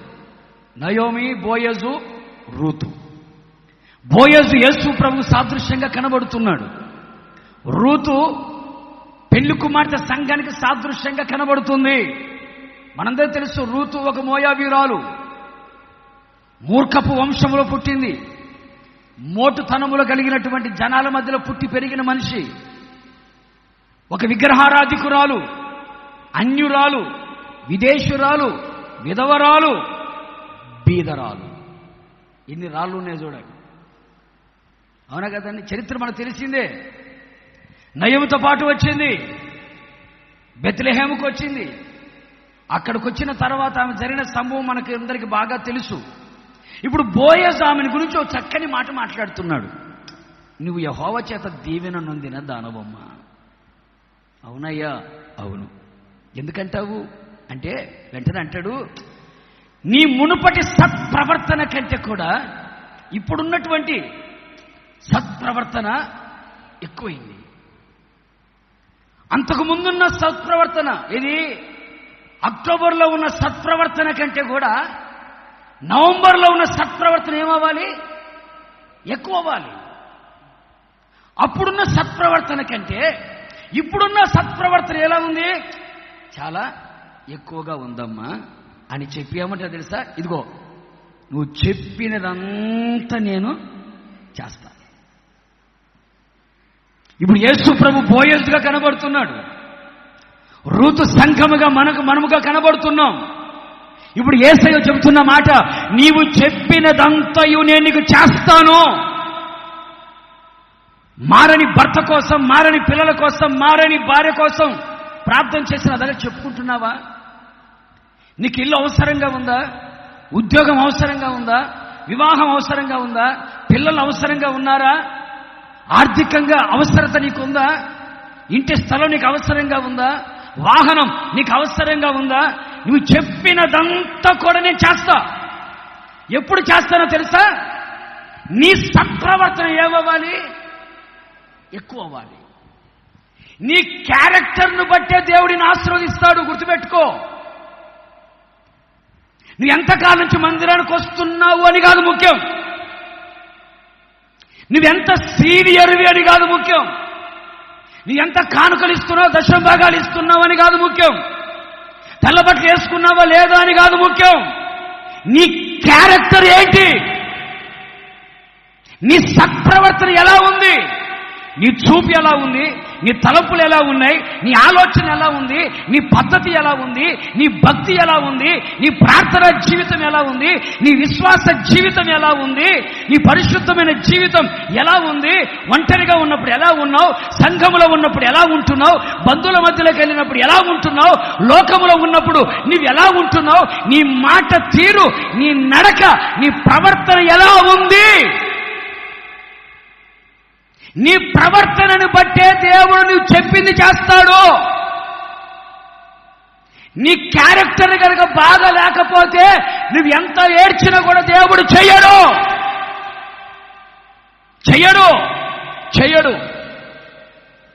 నేను అది చేశాను కదా, ఇది చేశాను కదా, కష్టపడ్డాను కదా, పరిచయం చేస్తున్నాను కదా, ఖర్చు పెడుతున్నాను కదా, డబ్బులు ఇస్తున్నాను కదా, సహకరిస్తున్నాను కదా అని అనుకుంటే ప్రభు అంటాడు, నాకు కావాల్సింది నీ క్యారెక్టర్. ముందు నువ్వు, ఆ తర్వాత నువ్వు ఇచ్చే కానుక. నువ్వే సరిగా లేకపోతే నీ ఇచ్చే కానుక నాకెందుకు అంటాడు ఆయన. అందుకే బైబిల్ ఏమంటుంది, ఏబేలు అర్పణను దేవుడు అంగీకరించాడు. ముందు అంగీకరించవలసింది నిన్ను, ఆ తర్వాత నువ్వు ఇచ్చే కానుక, నువ్వు చేసే పరిచర్య, నువ్వు చేసే ప్రార్థన, ముందు నువ్వు అంగీకరించబడాలి. అందుకని రూతుతో ప్రభు అంటున్నాడు, రూతుతో బోయజ్ చెప్తున్నాడు, బోయజ్ అంటున్నాడు, నువ్వు చెప్పినదంతా నేను చేస్తా, నీ లైఫ్ నేను సెటిల్ చేస్తా. నీ లైఫ్ గురించి నువ్వు బాధపడుతున్నావు కదా, ఒంటరిగా ఉండిపోయాను, నాకు జంట లేదు, నాకు తోడు లేదు, నాకు యజమానుడు లేడు, నన్ను నడిపించేవాడు లేడు, ఒక స్థిరమైన కుటుంబం నాకు లేదు, చూసే వాళ్ళందరూ ఏడెత్తు చూపిస్తున్నారు, రకరకాలుగా మాటలు మాట్లాడుతున్నారు, రకరకాలుగా మాటల తూటాలు పొడుస్తున్నారు, రకరకాల మాటల చేత హృదయాన్ని గాయపరుస్తున్నారు అని నీ కుటుంబ వ్యవస్థల గురించి నువ్వు ఆలోచిస్తున్నావు కదా, నీ పిల్లల భవిష్యత్తు గురించి నువ్వు ఆలోచిస్తున్నావు కదా, నా ఫ్యూచర్ ఏంటి అని ఆలోచిస్తున్నావు కదా, అలాగే తినడానికి తిండి లేక ఆహారం లేని పరిస్థితుల మధ్యలో నువ్వు ఆలోచిస్తున్నావు కదా, నా జీవితం మోడు బారిపోయింది, నా బ్రతికిలా ఎందుకు అయిపోయింది, ఒంటరిగా నిలబడిపోయాను, ఆదరించే వాళ్ళు లేరు, పలకరించే వాళ్ళు లేరు, పరామర్శించే వాళ్ళు లేరు, అత్త ఉన్నా ఆమెకుండే బాధలు ఆమెకున్నాయి. నన్ను అడిగితే నయోమి పడ్డ బాధ బైబిల్ ఇంచుమించుకు ఎవరు పడి ఉండరేమో. ఎందుకంటే ఒకవైపు భర్తను పోగొట్టుకొని, ఒకవైపు పిల్లల్ని పోగొట్టుకొని, పుత్రశోకం, భర్త శోకం ఒక్కసారి వచ్చి పడింది. అలాంటి భయానకమైన పరిస్థితుల మధ్యలో రూతు బోయాజుతో ఏమైతే చెప్పుకున్నదో చెప్పినదంతా బోయాజు చేశాడు. కొడుకు చప్పులు గట్టిగా. రూతు కుటుంబాన్ని దేవుడు స్థిరపరిచాడు, రూతుకు అండగా నిలబడ్డాడు, రూతుకు చక్కని జీవితాన్ని ఇచ్చాడు. ఏంటి, ఒక మంచి వంశములో, యూదా వంశములో చేర్చబడినదై యేసు ప్రభు ఆ వంశములో పుట్టడానికి ఒక పుణ్య స్త్రీగా నిలబడిపోయింది రూతు. కొడు చప్పులు గట్టిగా ప్రభువుకి. వాస్తవం ఏమిటంటే యూదులు అన్యులను పెళ్లి చేసుకోకూడదు. కానీ మరి దేవుడు అక్కడ ఎందుకు అనుమతి ఇచ్చాడో మనకు తెలియదు. ఒక క్యారెక్టర్ కనుక దేవుడికి నచ్చితే అది అసాధ్యమైన కూడా దేవుడు తీసుకొచ్చి అక్కడ పెట్టేస్తాడు. నీ క్యారెక్టర్ ప్రభుకు నచ్చాలి, నువ్వు చేస్తున్నది ప్రభుకు నచ్చాలి, నువ్వు చేసింది ప్రభు ఇష్టపడాలి. అందుకంటాడు, కొద్దివారినే గాని గొప్పవారినే గాని నువ్వు వెంబడించలేదు. ఆ మాట ఎందుకని మీరు ఆలోచించండి. రూతు ఎవరు ఏంటి? రూతు పేరుకి అర్థం ఏంటంటే సౌందర్యం. ఏంటండి చెప్పరు గట్టిగాను. రూతు ఎవరన్నా మంచి అందగత్తె. ఇంకొక మాట ఆర్ఆర్కే మూర్తి గారు అన్నారు, గులాబీ లాంటి సౌందర్యం కలిగిందంట. రూతు సౌందర్యవంతురాలు. అంత అందగత్తె ఉండి కొద్దివారినే గాని గొప్పవారినే గాని వెంబడించలేదట. బైబిల్ రాసిన మాట ఏం తెలుసా? గొప్పవారికి చాలామంది గొప్పవారి కటాక్షం కోసం ఎదురు చూస్తారంట. సామెతల గ్రంథం రాసి ఉంటుంది. గొప్పవాళ్ళు బాగా డబ్బులు ఉంటారే, వాళ్ళ కటాక్షం నా మీద పడితే బాగుండని ప్లాన్ చేసుకునే వాళ్ళు చాలామంది ఉంటారంట. వాళ్ళ కటాక్షం నా మీద ఉంటే బాగుండని. ఋతు యవనస్తురాలు, యవన కాలంలో ఉంది, పిల్లలు లేరు. సరే పిల్లలుంటే పిల్లల కోసం అన్నా బతకొచ్చులే అనుకోవచ్చు. పిల్లలు లేరు, యవన కాలంలో ఉంది. ఏమైనా వికలాంగురాలా? కాదు, అందగత్తే. మరి అంత అందగత్తెగా ఉన్న ఆ మనిషి ఏం చేయాలండి? తన సుఖం కొరకు, తన సౌఖ్యం కొరకు ఎవరైనా డబ్బున్నోని పట్టుకుంటే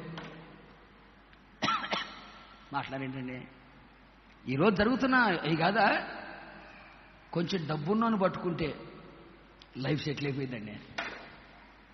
కావలసిన సెల్ ఫోను, కావలసిన బండి, కావలసిన బంగారం, కావలసిన ఇల్లు మన పేరు మీద ఆపించుకోవచ్చు ఒకరిని పట్టేసుకుంటే. లేకపోతే గంతకు తగ్గ బంత అన్నట్టుగా మన తగ్గట్టుగా ఏ కూలీనో ఏ రిక్షా వాడినో పట్టేసుకుంటే, లవ్లో పడిపోతే, ప్రేమలో పడిపోతే లైఫ్. అందుకే కొద్దివారినేమి కానీ ఆ మాటలను అర్థం అది. కొద్దివారంటే కొంచెం పేదోళ్ళు, గొప్పవారంటే కొంచెం డబ్బున్నోళ్ళు. నీ అందాన్ని వలగా ఇసిరి, అందాన్ని ఎర్రగా ఇసిరి వాళ్ళు పడేసి నీ వశంలో చేసుకోవచ్చు నువ్వు.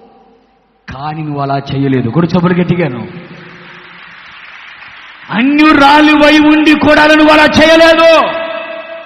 ఎందుకు చేయలేదో తెలుసా? బోయస్ ఒకసారి అంటాడు, నీవు నీ అత్తకు చేసింది నేను విన్నాను. నీ తల్లిదండ్రులను విడిచిపెట్టావు, జన్మభూమిని విడిచిపెట్టావు, యేసయ్యను నమ్మి ఇక్కడికి వచ్చావు నువ్వు. ప్రేమిని దేవుడు బిడ్డలారా, మనం అనుకుంటాం నయోమి అంత మంచిది కాదని. నయోమి మంచిదని చెప్పడానికి ఉదాహరణ ఏంటి తెలుసా అండి? ఒక అన్యురాలు రక్షణ పొందడమే నయోమి చేసిన గొప్ప కార్యం. మెలేకు అనే దేవతకి పూజారినిగా ఉంది రూతు. మెలేకంటే మెలేకు అనే దానికి సగం దున్నపోతూ సగం ఆడమనిషి అంట. సగం దున్నపోతూ, అప్పుడప్పుడు కొన్ని ఫోటోలు మనం చూస్తాం, సగం అటు సగం ఇటున్నట్టు. రూతు కూడా ఒక విగ్రహారాధన చేస్తూ ఒక దేవత గుళ్ళో పూజారినిగా పనిచేసేది. మరి ఎట్లా పడేశాడు మహులోన కీలోన బలహీనుడు, మొత్తం మీద బలహీనుడు ఈ మనిషిని పెళ్లి చేసుకున్నాడు. అత్తగారింటికి వచ్చింది. అత్తగారింటికి వస్తే అత్త చెప్తా ఉంది, అమ్మా విగ్రహారాధన అంటే దేవుడు ఒప్పుకోడమ్మా, మా దేవుడు సజీవుడమ్మా, మా దేవుడు సృష్టికర్తమ్మా అని తన దేవుని గురించి అత్త కోడలికి చెప్పింది. అని కోడలు విర్రవిగలే. అత్త చెబుతుంటే కోడలు వినడం ప్రారంభించింది. అత్త మాటలన్నీ తన మనసులో దాచుకుంది, మనసును మార్చుకుంది, అత్తను హత్తుకుంది. అత్తతో పాటు బెత్తెలకేం వచ్చింది. కొడుచొప్పులు గట్టిగా. ఒక ఆత్మరక్షణ అనుకుంటాను. నయోమి లాంటి అత్త, ఏ అత్త? ఇలాంటి మంచి మాటలు చెప్పే అత్త, చెప్పే మాటలన్నీ వినే కోడలు గనక ఇంట్లో ఉందనుకో, ఆ ఇల్లు స్వర్గసీమే. ఆ ఇల్లు స్వర్గసీమే. అందుకనే అత్త, నీ దేవుడే నా దేవుడు, నీ దేవుడే నా దేవుడు అని. నువ్వు ఎవరైతే ఆరాధన చేస్తున్నావో, ఎవరైతే పూజిస్తున్నావో, ఎవరైతే సేవిస్తున్నావో, నీ దేవుడే నా దేవుడు, నీ జన్మభూమి నా జన్మభూమి, నీ దేశమే నా దేశం. నువ్వు ఎక్కడుంటే నేను అక్కడుంటా. ఎందుకంటే నీ దేవుని గురించి నాకు చెప్పావు. అప్పుడు ఆయన నాకేమయ్యాడు? నా దేవుడయ్యాడు. ఒకప్పుడు నా దేవుడు వేరు, నా పరిస్థితులు వేరు, నా ఆలోచనలు వేరు, నా తలంపులు వేరు, నా ఊహలు వేరు. నువ్వు చెప్పావే ఆయన పరిశుద్ధుడైన దేవుడని, వ్యభిచారాన్ని ఒప్పుకునేవాడు కాదని, అక్రమాలని ఒప్పుకునేవాడు కాదని, విగ్రహారాధన ఒప్పుకునేవాడు కాదని ఆయన సృష్టికర్తని చెప్పావే. ఆ మాటలని గుండెల్లో దాచిపెట్టుకుంది. అందుకనే తన జీవితాన్ని త్యాగం చేసుకొని సుఖాన్ని కోరుకోకుండా, సౌఖ్యాన్ని కోరుకోకుండా, సుఖభోగాల వైపు వెళ్లకుండా, సుఖభోగాల కొరకు తప్పుడు మార్గములోకి వెళ్లకుండా తన శరీరాన్ని కాపాడుకుంది, తన జీవితాన్ని కాపాడుకుంది. అందుకని అంటాడు, యవనస్తులకు నీ గురించి ఆజ్ఞాపించాను. ఎందుకని? యవనస్తుని వైపు కన్నేస్తున్నారు. యవనస్తులు నీ వైపు కన్నేస్తున్నాను. అందంగా ఉన్నావని, సౌందర్యంగా ఉన్నానని నీకు లైన్ వేసే వాళ్ళు చాలా మంది ఉన్నారు. రూతు చెప్పి పెట్టే వాళ్ళకి ఆజ్ఞాపించాను. కానీ నీ వ్యక్తిగత జీవితంలో నీ ఆత్మీయ జీవితాన్ని నిన్ను నీవు కాపాడుకుంటూ వచ్చావు. నీ ప్రవర్తన నాకు నచ్చింది. కొడుసబ్బులు గట్టిగాను. డబ్బుకు లొంగిపోయేదానవు కాదు, వస్త్రాలకి లొంగిపోయేదానవు కాదు, సెల్ ఫోన్లకి లొంగిపోయేదానవు కాదు, ఆస్తులకి లొంగిపోయేదానివి కాదు, శరీర కార్యాలకి లొంగిపోయేదానివి నువ్వు కాదు. అప్పుడు గమనించాను, ఇప్పుడు గమనించాను నిన్ను. అందుకని మునుపటి సత్ప్రవర్తన కంటే వెనుకటి సత్ప్రవర్తన ఎలా ఉంది? నీ క్యారెక్టర్లో పర్ఫెక్ట్ బాగుంది. నాకు బాగా నచ్చింది. అందుకని నువ్వు చెప్పిందంతా నేను ఇప్పుడు చెప్పండి, ఇన్ని సంవత్సరాలను ప్రార్థన చేసి నాకు రాలేదన్నవే, నీ క్యారెక్టర్ ఏంటి? దేవుని దగ్గర నీ ప్రవర్తన ఎలా ఉంది? ఒకవైపు ప్రార్థనలో బ్రతిమిలాడుకోవాలి. దేవుడు మనం చెప్పిన మాట చొప్పున చెయ్యాలి అంటే ప్రభు సన్నిధిలో బ్రతిమిలాడుకునే అనుభవం మనకు కావాలి. ఇంకొక వైపు మన ప్రవర్తన బాగుండాలి ప్రభు దగ్గర. నేను చెప్పింది ప్రభు చేయాలన్నా, నువ్వు చెప్పింది ప్రభు చేయాలన్నా మన ప్రవర్తనను బట్టే ప్రతిఫలం ఇస్తాడు ఆయన. మన ప్రవర్తనను బట్టే ప్రతిఫలం ఇస్తాడు ఆయన. గుర్తుపెట్టుకో. ఇంకా జరగలేదు, ఇంకా అవ్వలేదు, ఇంకా నా ప్రార్థన జవాబు రాలేదు, ఇంకా అడిగింది దేవుడు నాకు ఇవ్వలేదు అంటే సంథింగ్ ఈజ్ రాంగ్. ఏదో చెప్పు గట్టిగా. ఏం అటుతున్నారేంటి? వాగ్దాన సందేశ కూడికలు కూడా మమ్మల్ని వదలట్లేదు అనుకుంటున్నారా? నేను చెప్పే మాటలు కాదు, ప్రభు చెప్పమన్న మాటలు మీకు చెప్తున్నా. నా ఆవేశత నేను చెప్పట్లేదు, పరిశుద్ధాత్మ దేవుడు ఇచ్చిన మాటలే నీతో మాట్లాడుతున్నా. చెవులు గలవాడు ఆత్మ చెప్పు సంగతులు గ్రహించును గాక. కొడు సభలు గట్టిగా ప్రభువుకి. నువ్వు చెప్పిందల్లా నేను చేస్తా. ప్రభు అంటాడు చూడండి, ఆయన చెప్పింది మనం చేయడం కాదంట, నువ్వు చెప్పింది నేను చేస్తా. అయితే నీ ప్రవర్తన నాకు నచ్చాలి, నీ ప్రవర్తన నాకు నచ్చాలి, నీ ప్రవర్తన బాగుంటే నేను చేస్తా. చూడండి, ఒక అన్యురాలు యూదురాలుగా ఉన్న నయోమి పేరు బైబిల్ గ్రంథస్థం చేయబడలేదు, కానీ పేరు ఆ పుస్తకానికి పేరు పెట్టలేదు. కానీ ఒక అన్యురాలు పేరు ఒక పుస్తకానికి పెట్టబడిందంటే ఆలోచించండి. చరిత్రహీనురాలుగా వచ్చింది, చరిత్ర పుటల్లోకి ఎక్కింది. కారణం ఏంటంటే ఒకటే, క్యారెక్టర్. మా వాళ్ళందరూ చెప్పారు, మా జనులందరి దృష్టిలో నువ్వు ఎలా ఉన్నావు? యోగ్యురాలుగా ఉన్నావు. మా బంధువులు చెప్పారు, మా స్నేహితులు చెప్పారు, పొలంలో పనిచేసే వాళ్ళందరూ చెప్పారు, నీ సాక్ష్యం బాగుంది, నీ క్యారెక్టర్ బాగుంది, నచ్చింది.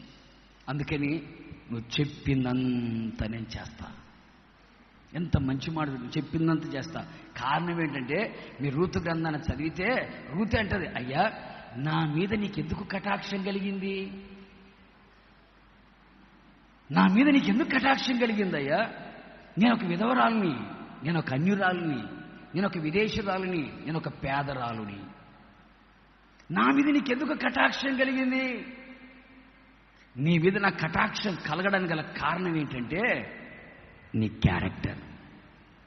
మోషే మీద దేవునికి కటాక్షం కలగడానికి గల కారణం ఏంటంటే బ్రతికిలాడుకోవడం. మరి నీ మీద కటాక్షం కలగాలి అంటే, నీ మీద కటాక్షం కలిగి నువ్వు చెప్పిన మాట చొప్పున ఆయన చెయ్యాలి అంటే మరి నీ బ్రతుకు ఎలా ఉంది? నిశ్చయంగా గతంలో కోపడ్డాడు, కొట్టాడు, మరలా చెప్తున్నాడు, నన్ను బ్రతికిలాడుకో, నన్ను బ్రతికిలాడుకో, నన్ను బ్రతికిలాడు, నన్ను బ్రతికిలాడు. మాటికి మాటికి అడుగు, నేను అప్పుడప్పుడు తిరుగుతా, ఆయన బ్రతికిలాడు.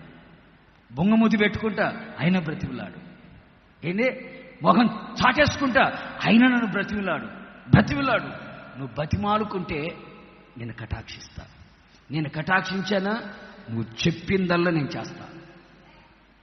ఇదిగో నీ ప్రవర్తన సరి చేసుకున్నావా, ప్రవర్తన చక్కదిద్దుకున్నావా, ప్రవర్తన బాగా పెట్టుకున్నావా, అలా చేయి చూడు, నువ్వు చెప్పిందంతా చేస్తా. రూతు కుటుంబాన్ని సెటిల్ చేసి, రూతు కావలసిన ఆహారాన్ని ఇచ్చి, రూతుకు కావలసిన ఖ్యాతి పేరుని కలుగు చేసి చరిత్ర పుటల్లో ఒక పుస్తకానికి పేరు పెట్టించి యేసయ్య వంశ వృక్షములో ఒక పుణ్యస్త్రీగా రూతును నిలబెట్టిన దేవుడు నిన్ను నీ కుటుంబాన్ని అన్యజనుల మధ్యలో అందరూ చూస్తుండగా ఒక మంచి పేరు ఖ్యాతి కలిగిన వ్యక్తిగా ప్రభు నిన్ను చేయలేడా? చేస్తాడు. చెయ్యాలంటే మన క్యారెక్టర్ బాగుండాలి, మన ప్రవర్తన బాగుండాలి. ప్రభుకు నచ్చే విధంగా ప్రవర్తించు, మనుషులకు నచ్చే విధంగా వద్దు, మనుషులు నచ్చే విధంగా ఉండొద్దు. ఎందుకయ్యా అంటే మనుషులు ఒకసారి కటాక్షించి ఇంకో దగ్గర ఇంకో రకంగా ఉంటారు. అందుకే యాకోబు అంటాడు, తిన్నగా లేయాన్ని పిలిచి రాహేల్ని పిలిచి ఏమంటాడు తెలుసా? మాయ్ ఓ జబ్బు కలదానా ఇడ్రా ఇడ్రా అని ఆమెను పిలిచాడు. హలో బ్యూటీ ఇలారా. ఎవరు?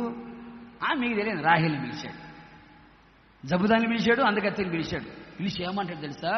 మీ నాన్న నిన్న మొన్న ఉన్నట్టుగా నా మీద కటాక్షం చూపట్లే. ఇప్పుడు నిన్న మొన్న ఉన్నట్టుగా ఇప్పుడు లేదు నా మీద కటాక్షం మీ నాన్నకి. ఎందుకని? మనుషుల కటాక్షం మారిపోయింది. ఆదివారం కటాక్షం చూపించవచ్చు, సోమవారం కోపడవచ్చు. మనుషుల కటాక్షము మారిపోతుంది, పరిస్థితిని బట్టి మారిపోతుంది. లాబాను యాకోబు వచ్చినప్పుడు బాగానే కటాక్షం చూపించాడు, పెళ్లి చేసినప్పుడు కటాక్షం బాగానే ఉంది, గొర్రెలను అప్పగించినప్పుడు కటాక్షం బాగానే ఉంది. కొంచెం యాకోబు కొంచెం డెవలప్ అవుతా ఉంటే మారిపోయింది. ఎవరు కటాక్షం మారిపోయి అందుకంటారు లేయాను రాహేలు పిలిచి నిన్న మొన్న ఉన్నట్టుగా మీ నాన్న కటాక్షం నా మీద లేదు. మనుషుల కటాక్షం కొరకు ఒకవేళ పరిగెత్తుతున్నావేమో, మనుషులకు నచ్చినట్టుగా మనుషులు మెచ్చినట్టుగా ఉండాలనుకుంటున్నావేమో, వద్దు. సేవకులు నచ్చినట్టుగా సేవకులు మెచ్చినట్టుగా ఉండాలనుకుంటున్నావేమో, వద్దు. నిరంతరం ఒకే విధంగా కటాక్షము చూపగలిగిన వాడు యేసు ఒక్కడే. ఆ యేసయ్య కటాక్షం నీ మీద, నీ పిల్లల మీద, నీ కుటుంబం మీద, నీ కలిగిన సమస్తం మీద ఉండునట్లుగా, ఆయన కటాక్షము నీ మీద ఉండునట్లుగా బ్రతిమిలాడుకొని నీ ప్రవర్తనలో పరివర్తన తెచ్చుకొని సత్ప్రవర్తన కలిగిన వ్యక్తిగా నీవు జీవించగలిగితే ఈ 11వ మాసములో నీవు చెప్పిన మాట చొప్పున నా యేసు చేయునుగాక. గట్టిగా చెప్పండి, గట్టిగా. నువ్వు చెప్పిన మాట చొప్పున చేయునుగాక. నువ్వు అడిగింది దేవుడు ఇచ్చునుగాక.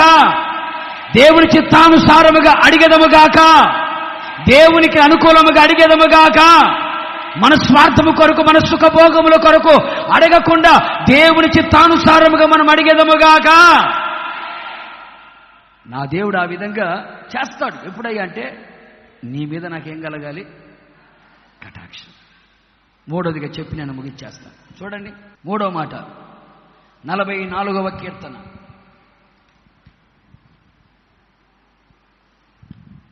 44వ కీర్తన 3వ చరణం చూడండి.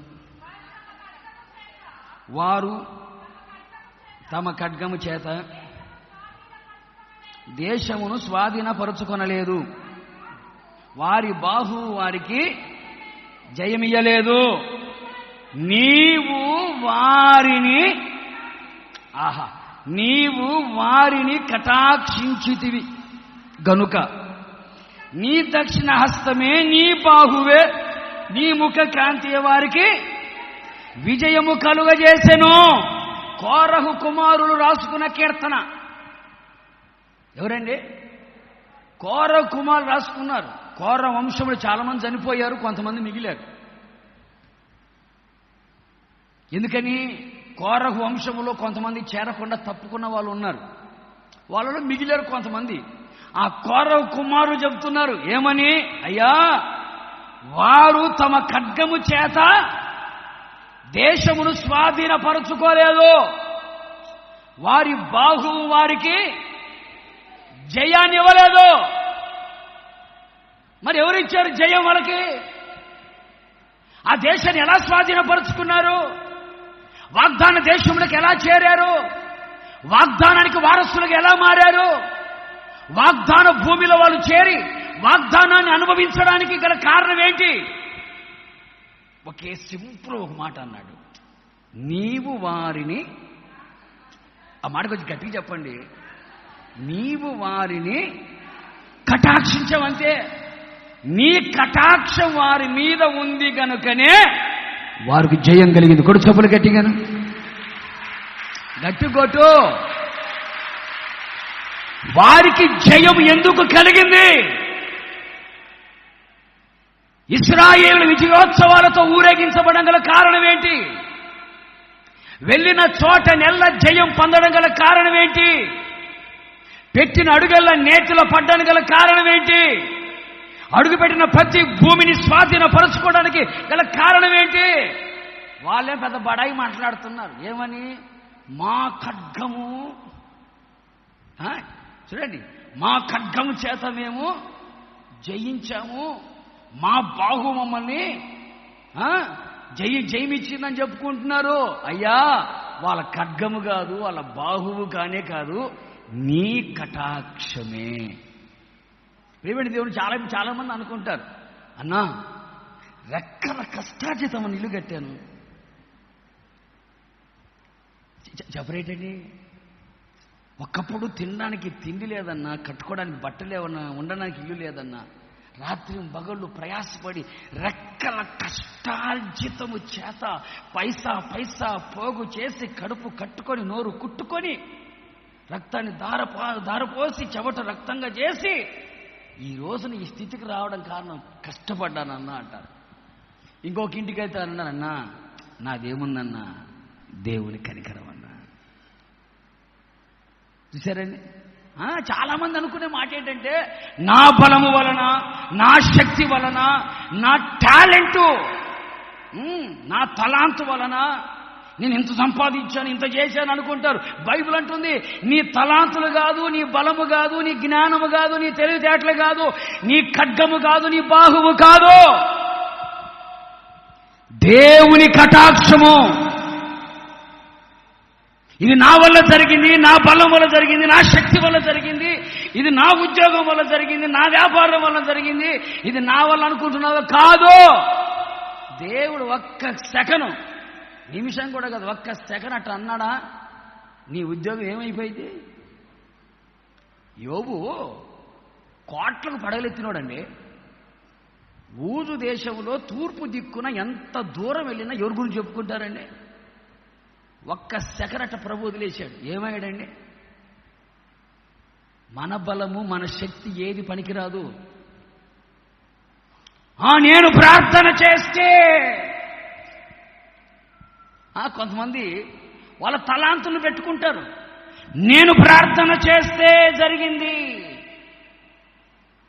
నేను కన్నీళ్లు గార్చి ప్రార్థన చేస్తే ఆ వ్యక్తి రక్షణ పొందాడు, నేను ప్రార్థన చేస్తే, నేను తల మీద చేయి పెడితే, నూనెకు ప్రార్థన చేస్తే, ఇంట్లోకి వెళితే ఆ వ్యక్తి బాగుపడ్డాడు. మాట్లాడేటండి. అవునా, నేను రక్షించాను అంటాడు కొంతమంది. నువ్వెప్పుడు ఎక్కావు సిలువ? నువ్వెప్పుడు ఎక్కావు సిలువ? ఎప్పుడు ఎక్కావు? ఎప్పుడు గాయపరచబడ్డావు? ఎప్పుడు రక్తాన్ని చిందించావు? ఒక బొట్టైన కార్చావు రక్తం ప్రభు కొరకు? ఈయన రక్షించాడంట మనిషిని. నేను ప్రార్థన చేస్తే బాగుపడ్డావు, ఎప్పుడు ఆ మాట రాకూడదు. మన ప్రార్థన, మన భక్తి, మన శక్తి, మన జ్ఞానము, మన తలాంతులు కాదు. దేవుడు నీకు వరాలు ఇవ్వచ్చు, స్వస్థత వరమే ఇవ్వచ్చు, ప్రార్థించే వరమే ఇవ్వచ్చు, విశ్వాస వరమే నీకు ఇవ్వచ్చు, వాక్యం చెప్పే వరమే నీకు ఇవ్వచ్చు, పాటలు పాడే వరం ఇవ్వచ్చు, వాయిద్యాలు వాయించే వరం ఇవ్వచ్చు. ప్రభు పని నువ్వు చేయాలి. ప్రతిఫలం ఏం చెప్పాలి? నాదేముందండి, దేవుని కటాక్షం. గుడి సభలు గట్టిగాను. అమ్మో, సంఘంలో చాలా మంది జనాలు వస్తున్నారు అన్నాను అనుకోండి, ఏమనాలి? నేను ప్రయాసపడ్డాను అన్నాను అనుకో, నేను పోతాను నరకానికి. పలానోళ్ళు ప్రార్థన చేస్తే బాగుపడ్డారుగా, ప్రార్థన చేసింది నేనే, కానీ కటాక్షించింది ఎవరు? అందుకే నేను ప్రార్థన చేస్తే రక్షణ పొందారు, నేను ప్రార్థన చేస్తే స్వస్థత పొందారు, నేను ఆ ఇంట్లోకి వెళ్ళిపోయి ఆ మాట మనం మాట్లాడుతున్నామంటే కోర అదే అంటాడు, తమ ఖడ్గం వారికి లేదు. ప్రేమైన దేవుని బిడ్డలు, అందుకని మనం ఏది చేసినా, ఏది మన జీవితంలో పొందుకున్న వచ్చినా కూడా మనం అనవలసిన మాట, మన నోట రావలసిన మాట, ఇది దేవుని కటాక్షం. ఒక ఇల్లు కట్టావా, దేవుని కటాక్షం. పిల్లలకు పెళ్లి చేసావా, దేవుని కటాక్షం.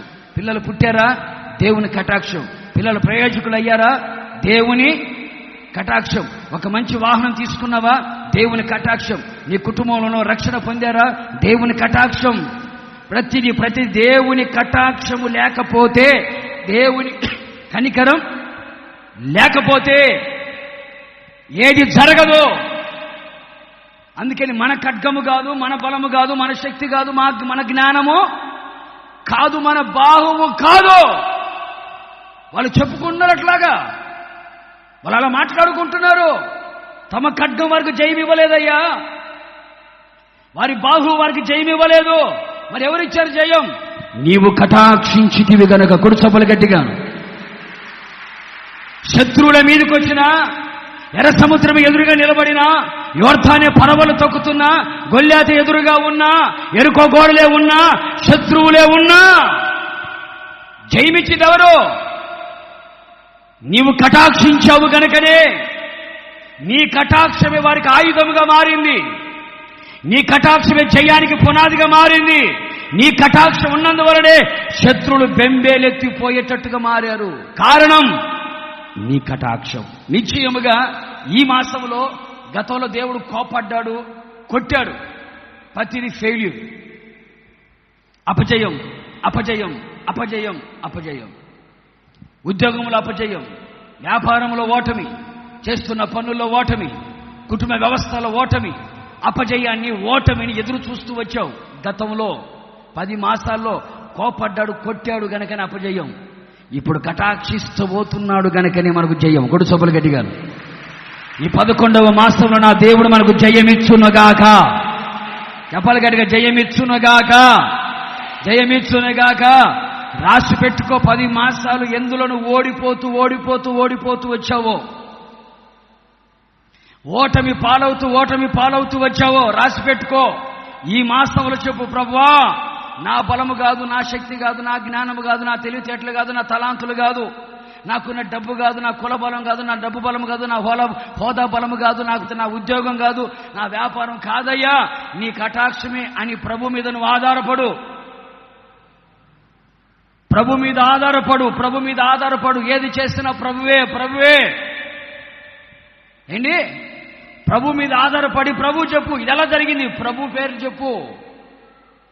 నా కష్టము, నా బలము, నా ఓపిక, నా జ్ఞానము, నా టాలెంటు అనొద్దు. ఏమనాలి? దేవుని కటాక్షం. ఆ కటాక్షించిన దేవుడు ఏం చేయబోతున్నాడయ్య అంటే జయమిపోతున్నాడు. ఈ 11వ మాసం మనకు విజయానికి నాందిగా పలుకునుగాక. గట్టిగా చెప్పుకోండి. ఓటమి అంచున ఉన్నావా? ఒకవేళ అండి అపజయం అంచున నిలబడ్డావా? నా దేవుడు ఓటమి అంచున, అపజయం అంచున నిలబడ్డ నిన్ను విజయోత్సవాలతో ఊరేగించునుగాక, విజయ ఆనందముతో నింపునుగాక, అఖండమైన జయమును కలుగు చేయునుగాక, విజయ పథమును నడిపించునుగాక, విజయశీలుడైన యేసయ్య మనల్ని కటాక్షించునుగాక. గతములో అపజయాన్ని చవి చూచాము. దేవుడు మన కటాక్షించబోతున్నాడు, కటాక్షించి ఉన్నాడు కనుక మనకు జయమే కలుగునుగాక, జయమే కలుగునుగాక. కనుక మనది ఏమి? మనము జీరో, ఆయన హీరో అవ్వాలి. మనము జీరో అవ్వాలి, యేసయ్య మనకి హీరో అవ్వాలి.